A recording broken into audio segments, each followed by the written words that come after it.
Pag binasa natin, Chief Staff, yung report ng pulis, ang sabi niya doon, nasagi ng truck yung motor na naging dahilan na tumba at nasagasa. Ang lumalabas, yung truck ang nakasagi.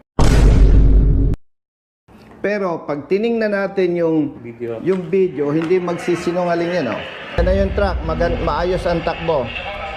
Ha? Yan yung truck, maayos ang takbo. Dumikit yung motor. Umiwas dito. Sa kanan. Nasabitan, nasagasa yung ulo ng backride.